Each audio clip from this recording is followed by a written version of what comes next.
Assalamualaikum, jumpa lagi sahabat. Segala puji bagi Allah yang telah memberikan kita nikmat sehat, nikmat iman. Salawat serta salam untuk junjungan kita Nabi besar Muhammad SAW. Diharapkan kita menjadi pribadi-pribadi yang istiqomah mengikuti sunnah beliau. Harapannya kelak kita akan mendapat syafaat beliau. Sahabat sekalian, banyak di antara kita mengenal M.H. Ainun Najib, seorang budayawan. Beruntung saya mengenal beliau sejak tahun 92. Ketika itu beliau dengan kelompok dinastinya sering mengadakan pertunjukan pembacaan puisi di Pasar Seni Ancol. Dan saya salah satu di antara penonton yang setia duduk di depan mengikuti acara yang dilakukan oleh MH. MH di banyak kesempatan juga sering mengadakan anekdot-anekdot cerita tentang sesuatu yang bermakna tinggi. Salah satu cerita yang saya ingat adalah ketika beliau bercerita tentang dua orang penduduk neraka yang dipanggil oleh Allah. Katakan saja nama penduduk yang dipanggil ini adalah si A dan si B. Maka si A ketika ditanya Allah, "Mengapa engkau masuk neraka?" Maka si A menjawab, "Ketika di dunia dulu saya melakukan semua yang engkau larang ya Allah, dan saya tidak pernah melakukan apa yang engkau suruh." Maka Allah tahu itulah sebabnya si A masuk neraka. Ketika Allah bertanya pada si B, "Apa yang engkau lakukan B sehingga engkau masuk neraka?" Maka jawab si B hampir sama dengan jawaban si A, bahwa si B melakukan seluruhnya apa yang dilarang oleh Allah dan tidak pernah mengerjakan apa-apa yang disuruh oleh Allah, sehingga wajar kalau si B juga masuk neraka. Selesai dengan wawancara dengan si A dan si B, maka Allah memerintahkan si A dan si B untuk berlari kembali menuju ke neraka. Si A segera bersiap-siap dan mengambil langkah 1000 tanpa menoleh kiri kanan langsung menuju neraka.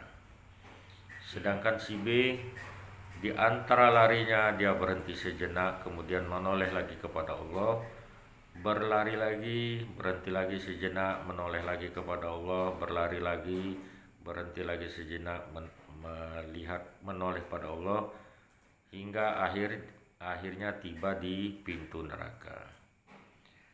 Melihat dua perilaku ini, Allah segera memanggil keduanya kembali. Kepada si A, Allah bertanya, "Mengapa engkau lari begitu saja dengan langkah 1000 tanpa menoleh kemana-mana menuju pintu neraka?" Maka jawab si A, "Inilah kali pertama saya melakukan apa yang engkau perintahkan ya Allah, sehingga tanpa berpikir lagi saya dengan taatnya melakukan apa yang engkau perintahkan untuk berlari segera menuju ke neraka." Maka dengan ketaatan si A ini cukup bagi Allah untuk mengampuni semua kesalahan-kesalahan yang pernah dilakukan si A ketika di dunia dan memindahkan si A dari neraka ke surga.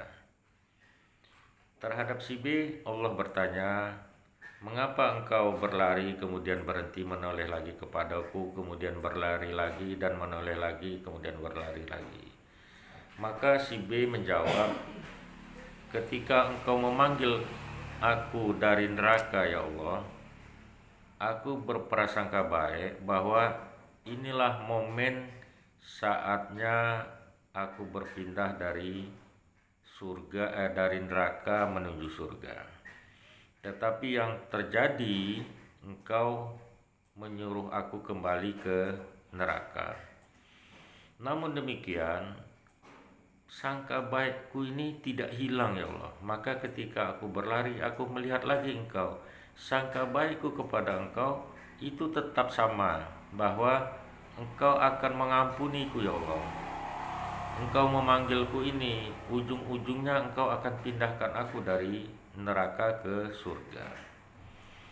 Maka jawaban si B dengan sangka baiknya kepada Allah cukup bagi Allah sebagai alibi mengampuni seluruh kesalahan si B, untuk kemudian digantikan dengan sangka baik tadi menjadi sesuatu yang baik dan memindahkannya dari neraka ke surga. Teman-teman sekalian, apa ini artinya? Artinya berhentilah berpikir tentang surga dan neraka. Kita sebagai hamba hanya perlu melakukan yang terbaik yang dapat kita kerjakan untuk Allah. Soal surga dan neraka itu bukan domain kita, itu adalah domain Allah. Pada kasus si A, ketika dia melakukan apa yang diperintahkan Allah dengan sesempurna mungkin, maka perilaku yang sekali itu cukup bagi Allah untuk menghapus segala dosanya dan memindahkan kondisinya dari neraka ke surga.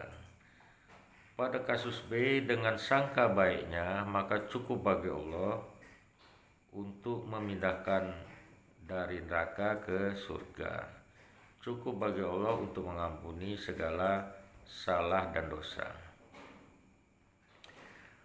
Apa relevansinya dengan kehidupan kita dunia? Kehidupan kita di dunia tidak selalu mulus, kadang ada kesusahan, kadang ada aral, kadang ada melintang, sehingga perjalanan ini tidak identik dengan jalan lurus dan selalu jalan mulus. Ketika hal-hal yang tidak mengenakkan itu terjadi pada kita, maka kita berprasangka baik saja pada Allah. Inilah kondisi yang terbaik yang diberikan Allah pada kita pada saat ini. Lalu tindakan kita selanjutnya mohon ampun pada Allah, kemudian berdoa, yakinkan pada diri sendiri, kondisi inilah kondisi yang terbaik untuk saat ini yang saya alami. Sebabnya mungkin karena perilaku kita di masa lalu, sehingga hari inilah kita memetiknya. Solusinya perbaiki diri, minta ampun pada Allah. Insya Allah Allah akan merubah kondisi ini menjadi kondisi yang lebih ideal pada kita. Tumbuhkan harapan, optimis selalu, bahwa sangka baik kita pada Allah itu adalah sangka baik yang beralasan kuat akan dikabulkan Allah. Sesuatu apa yang menurut kita mustahil, bagi Allah tidak ada yang mustahil. Sesuatu baik yang kita harapkan pasti akan Allah berikan. Kasih dan sayang Allah meliputi seluruhnya.